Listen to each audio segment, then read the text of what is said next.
No blood for oil. No blood for oil. I've been hearing that for 25 years now, and it is not wisdom.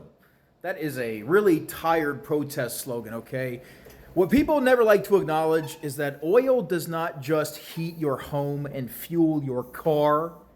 It determines who can wage war and who can't wage war, okay?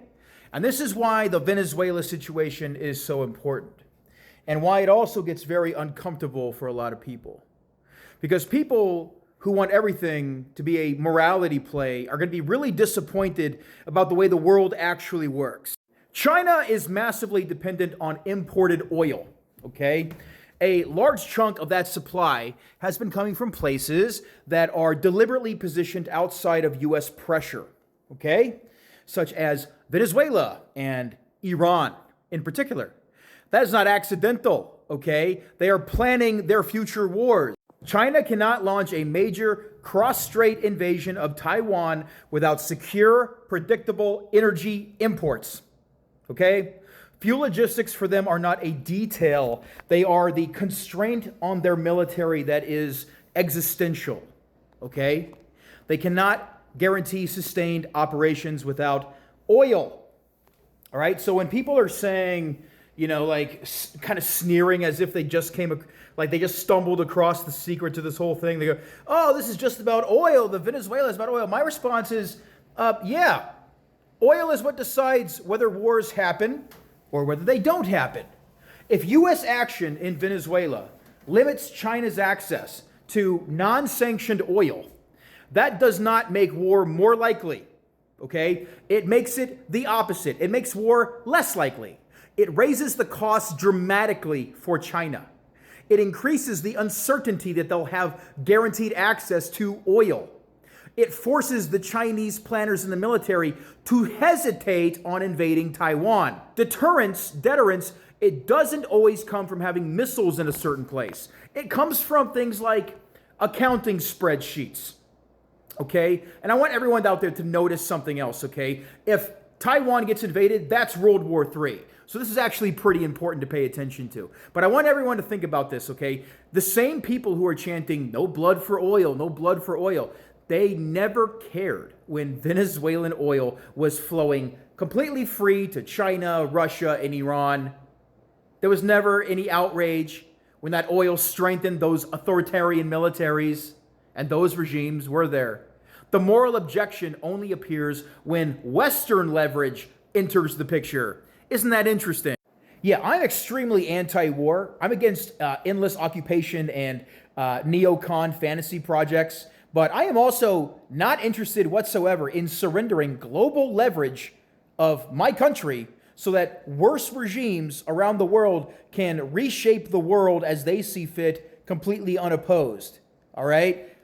The post-World War II rules-based order is effectively dead. Pretending otherwise doesn't revive it. And it just leaves power vacuums that get filled by states that don't share the liberal values that we all love and take for granted and don't care about your sloganeering, okay?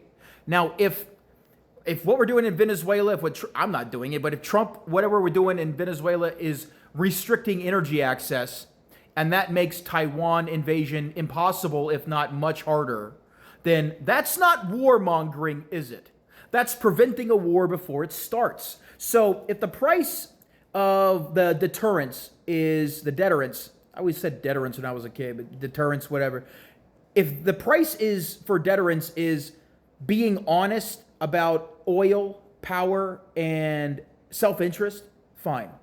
I'll take honesty over comforting lies any day, because I don't want to live in a world where the power of the world, the people that are deciding everything, how global civilization moves forward, are sitting in Beijing, Moscow, or Tehran. Sorry, I'm just not interested in that, okay? As bad as things are in DC, I am extremely aware that Beijing, Moscow, and Tehran would make much worse decisions about the outcomes of my life and my people's lives. So being anti-war does not mean that I want Xi and Putin standing on my neck. I already have a government standing on my neck. Thanks. Let me struggle with the one whose language I'm fluent in. Before anyone says, oh, well, the United States has had 56 military interventions in South and Central America and, invading Iraq and Afghanistan. Yeah, I'm aware that my country has a history of warmongering and occupations. That's why I'm anti-war. Okay, but I also live in the year 2026 now. So I have a forward-looking vision. And the people who are in charge of the government now are not the same people who were in charge before. And it doesn't have to be that way moving forward.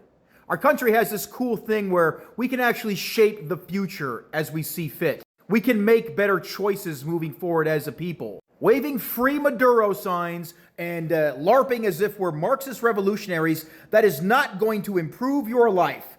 Letting Tehran decide what women's rights are in America, that's not going to improve your life. I could write, personally, a volume about just what I remember about the war crimes and atrocities and horrible things that my country is responsible for. So don't even come for me and say that, oh, you're just trying to appease or justify or apologize or MAGA hat, whatever. Don't even fucking get me started. Just please understand that the world has stakes, okay? And some of the stakes are what doesn't happen. If we can keep China from invading Taiwan, that keeps the lights on for everyone, boys and girls. So it's time to fucking grow up.